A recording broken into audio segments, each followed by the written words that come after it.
تو یہ آخرت کے بارے میں نبی کریم صلی اللہ علیہ وسلم نے ہمیں ایک خبر دے دی ہے کہ دنیا کے اندر ہم بعض اوقات بے پرواہی سے سارے کام کر رہے ہوتے ہیں اور یہ سمجھ رہے ہوتے ہیں کہ جیسے ابھی ہم نہیں پکڑے جا رہے، شاید فیوچر میں بھی ہم سے کوئی باز پرس نہیں ہوگی، احتساب نہیں ہوگا۔ حالانکہ آپ کے نبی کریم صلی اللہ علیہ وسلم نے غیبی خبر دیتے ہوئے ارشاد فرمایا کہ بروز قیامت احتساب کے لیے انسان تیار رہے۔ سب سے پہلے حکمران طبقے کی باری آئے گی،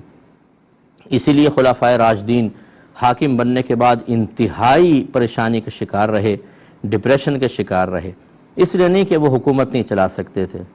تقریباً 2.25 سال 2.5 سال حضرت ابوبکر صدیق رضی اللہ تعالیٰ عنہ کی بہترین حکومت،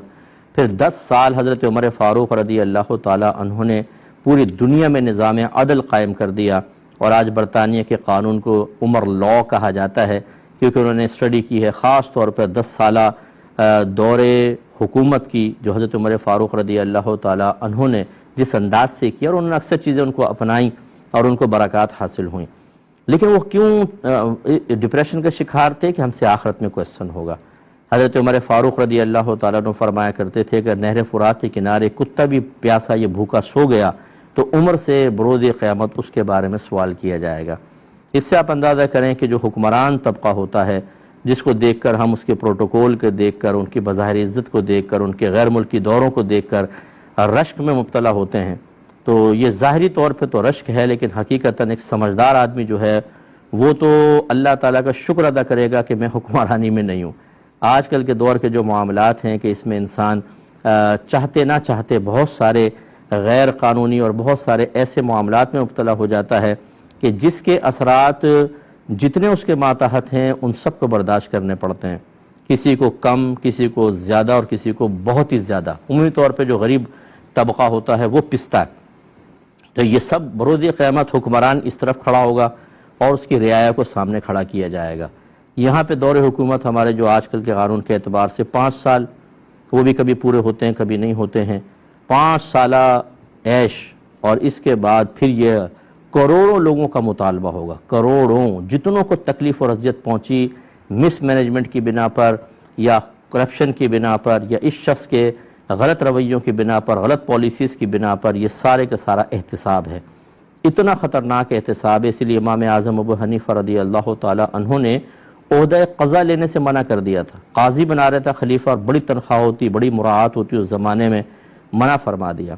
یہ اگرچہ حکمرانی نہیں تھی، لیکن بہرحال آپ کو ایک منصب ملنا تھا اور آپ کو لوگوں کے درمیان فیصلہ کرنا تھا، اور یہ ہو سکتا تھا کہ جب آدمی کوئی خلیفہ اگر ٹھیک نہ ہو وہ قاضی بناتا تھا تو اپنے فیصلے مسلط کرتا تھا، یعنی اس قاضی سمجھ لیں جج اس زمانے کا، کہ اس کے حق میں فیصلہ کر دو، اس کو پھنسا دو، اس کو یہ کر دو، وہ کر دو۔ امام اعظم نے اسی لیے منع کیا اور آپ کو اس کے بدلے میں جیل میں ڈالا گیا اور آپ کو کوڑے تک مارے گئے۔ وقت کا اتنا بڑا امام اور ان کے سوانح حیات میں موجود ہے، لیکن آپ نے قبول نہیں کیا۔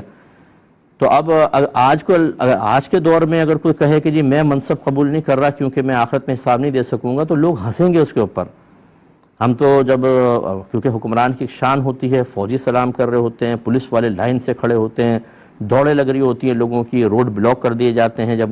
قافلہ صاحب کا نکلتا ہے پروٹوکول تو آدمی بڑا خوش ہوتا ہے، لیکن ان قریب مرنا ہے، اور مرنے کے بعد آپ کے نبی نے فرمایا بروز قیامت سوال کیا جائے گا، ایک ایک آدمی آگے آئے گا اور سوال بہت، اللہ تعالیٰ بس کسی پر رحم فرمائے تو کوئی بچ سکے، ورنہ بظاہر بچنے کے امکانات غیر عادل شخص کے اور خراب حکومت کرنے والے کے نظر نہیں آتے ہیں۔ اللہ تعالیٰ بہرحال حفاظت فرمائے اور سب کو شعور عطا فرمائے۔ تو یہ ایک ایسا پھندا ہے جس سے گلے میں گر گیا تو پھر وہ کھلتا نہیں ہے، وہ کستا چلا جاتا ہے حتیٰ کہ دم گھونٹ کے مار دیتا ہے۔ اللہ تعالیٰ ہمیں بس اس حساب و کتاب سے سرخرو فرمائے۔ پھر سرکار نے تفصیل بیان فرمائی کہ حاکم اپنی رعایا پر نگہبان ہے، اس سے اس کے رعایا کے بارے میں کویسچن ہوگا۔ اس پر ہم نے کلام کر چکے ہیں کہ حکماء جتنے بھی ہوتے ہیں، جتنے لیڈرز ہوتے ہیں، جن کو حکومت ملتی ہے، ان سے رعایا کے بارے میں کویسچن ہوگا۔ اگر ان کی مس مینجمنٹ کی وجہ سے، غلط پالیسیز کی بنا پر یا خیانتوں کی بنا پر عوام دکھ میں مبتلا ہوئی، پریشانیوں میں مبتلا ہوئی، یا گناہ عام ہوتے چلے گئے، اگر عزت والوں کو، دینداروں کو ذلیل کیا جاتا رہا، یہ سب کا حساب و کتاب وہ حکمران دے گا، اور جو بھی ہوں گے حکومت کے اندر وہ سب کے سب کھڑے ہوں گے پوری عوام سامنے۔ آپ اندازہ کریں، مجھے تو نہیں لگتا کہ جو قوم اتنے تکلیفیں برداشت کرتی رہی ہو وہ کسی کو چھوڑے گی۔ وہ کم از کم اس کی نیکیاں لیں گے،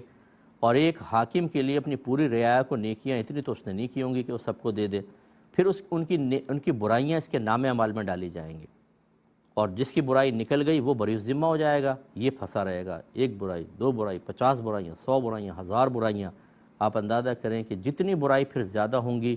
اتنا ہی طویل عرصے جہنم میں رہنے کے امکانات بڑھیں گے۔ لیکن یہ خدا نخواستہ ہم فیصلہ نہیں کر سکتے کہ ہر حاکم ضرور جہنم میں جائے گا۔ اللہ تبارک و تعالیٰ چاہے تو مظلوم کو ظالم سے راضی کر دے، یہ اللہ کی مشیت ہے۔ لیکن بہرحال ہم ان پازیٹیو نکات کی طرف جانے کے بجائے اس حدیث میں، چونکہ نبی کریم صلی اللہ علیہ وسلم کا مقصود یہ ہے کہ لوگ ڈریں، خوف محسوس کریں، اور ڈے آف ججمنٹ کے بارے میں سوچیں کہ مرنے کے بعد بعض لوگ کہتے ہیں جی مرے یہ تو غموں سے نجات پا گیا۔ ارے بھائی، غموں کا آغاز تو مرنے کے بعد ہوتا ہے۔ آپ کو کیا پتہ یہ تو غم دنیا کے بڑے ہلکے پھلکے ہیں، اصل تو وہاں کی مصیبت ہے۔ اگر وہاں چلا گیا آدمی گناہوں سمیت، کرپشن سمیت، خرابیوں سمیت، اور توبہ کی توفیق نہ ملی تو شدید معاملہ ہو سکتا ہے۔ لہذا حکماء جو ہیں، حاکم جو ہیں، ان سے اس کے بارے میں کویسچن ہوگا۔ ایک تو یہی کہ ان کے عمل سے تکلیف پہنچی، اس کا احتساب، برائیاں ختم کرنی تھیں، کیوں قانون پاس نہیں کیے، اچھائیاں عام کرنی تھیں، کیوں نہیں کیں، ان کا احتساب۔